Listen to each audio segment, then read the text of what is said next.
இன்றைய முதல் வாசகம் திருத்தூதர் பணிகள் நூலிலிருந்து வாசகம். அதிகாரம் 1 வசனம் 15 முதல் 17 முடிய மற்றும் 20 முதல் 26 முடிய.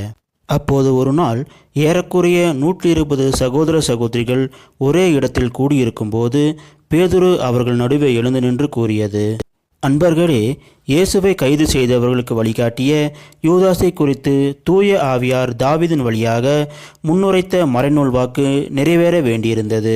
அவன் நம்மில் ஒருவனாய் எண்ணப்பட்டு நாம் ஆற்றும் பணியில் பங்கு பெற்றிருந்தான்.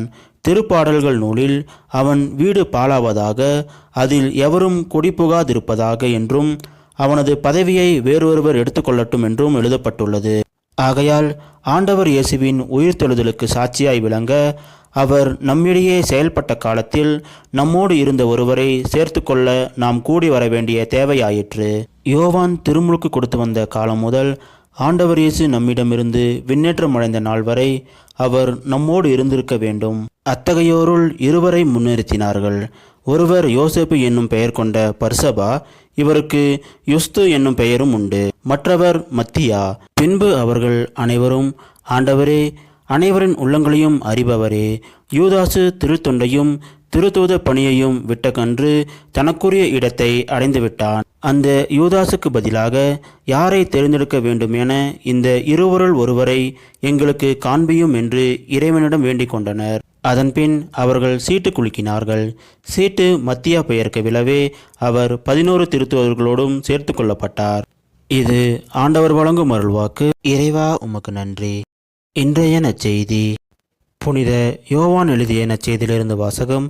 அதிகாரம் 17 வசனம் 1 முதல் 11 முடிய. என் தந்தை என் மீது அன்பு கொண்டுள்ளது போல நானும் உங்கள் மீது அன்பு கொண்டுள்ளேன். என் அன்பில் நிலைத்திருங்கள். நான் என் தந்தையின் கட்டளைகளை கடைப்பிடித்து அவரது அன்பில் நிலைத்திருப்பது போல நீங்களும் என் கட்டளைகளை கடைப்பிடித்தால் என் அன்பில் நிலைத்திருப்பீர்கள். என் மகிழ்ச்சி உங்களுள் இருக்கவும் உங்கள் மகிழ்ச்சி நிறைவு பெறவுமே இவற்றை உங்களிடம் சொன்னேன். நான் உங்களிடம் அன்பு கொண்டிருப்பது போல நீங்களும் ஒருவர் மற்றவரிடம் அன்பு கொண்டிருக்க வேண்டும் என்பதே என் கட்டளை. தம் நண்பர்களுக்காக உயிரை கொடுப்பதை விட சிறந்த அன்பு யாரிடமும் இல்லை. நான் கட்டளை இடுவதையெல்லாம் நீங்கள் செய்தால் நீங்கள் என் நண்பர்களாயிருப்பீர்கள். இனி நான் உங்களை பணியாளர் என்று சொல்ல மாட்டேன், ஏனெனில் தம் தலைவர் செய்வது இன்னது என்று பணியாளருக்கு தெரியாது.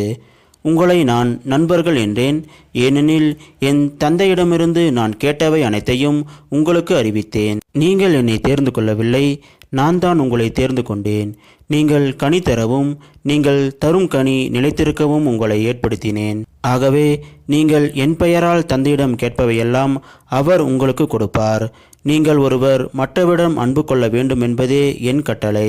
உலகு உங்களை வெறுக்கிறதென்றால் அது உங்களை வெறுக்கும் முன்னே என்னை வெறுத்தது. இது கிறிஸ்து வழங்கும் நற்செய்தி.